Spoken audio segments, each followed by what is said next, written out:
মমতা ব্যানার্জি যেটা নিয়ে আপত্তি করেছিলেন আমাদের নেত্রী, সেটা হচ্ছে মহারাষ্ট্র বা দিল্লির ভোটার অন্য রাজ্যের ভোটার লিস্ট আমাদের এখানে কপি পেস্ট করে দেওয়া হয়েছে, এবার ডবল হয়ে যাচ্ছে, ডুপ্লিকেট হয়ে যাচ্ছে। তো এইগুলোকে তো সব বাদ দিতে হবে।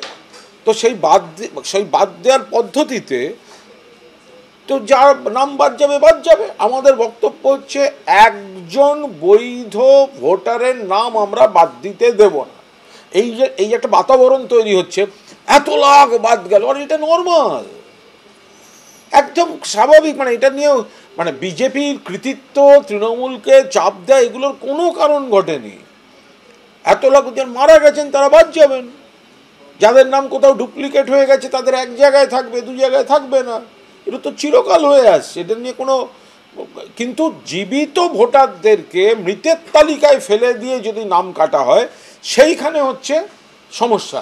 বৈধ ভোটারকে যদি বঞ্চিত করা হয়, তো সেগুলো খতিয়ে দেখা হচ্ছে।